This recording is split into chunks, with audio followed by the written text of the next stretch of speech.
আজকে বিক্ষোভ সমাবেশের আয়োজন করেছি, কারণ আমরা দেশব্যাপী সবাইকে বারবার করে দেখাতে চাই এই দেশে আর কিছুর কমতি থাকুক আর না থাকুক, আমাদের মধ্যে জাতীয়তাবাদ চেতনার এবং ঐক্যের কোনো কমতি নাই, কোনো কমতি থাকবে না। আমাদের দেশের পতাকাকে নিয়ে বিদেশের মাটিতে যখন অবমাননা করা হয় তখন সেইটার বিরুদ্ধে আমাদের দাঁড়ানো আমাদের নৈতিক দায়িত্ব। কিন্তু একই জায়গায় মনে রাখতে হবে যে আমাদের পতাকাকে কেউ অবমাননা করলে যেমন আমরা সেইটা কোনোভাবে মেনে নিব না, আমরাও যেন অন্য কাউকে অবমাননা না করি।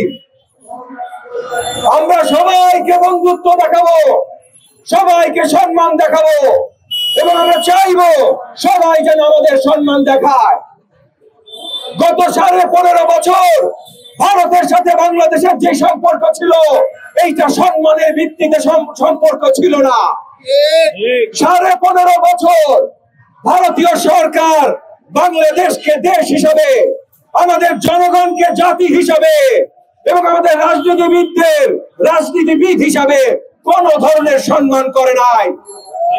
কিন্তু মনে রাখতে হবে যে এখানে শুধু ভারতের একার দোষ না, হাসিনা সরকার যেটা দাঁড়া করিয়েছিল তারা ভারতের হাতে এই ধরনের শক্তি তুলে দিয়েছিল।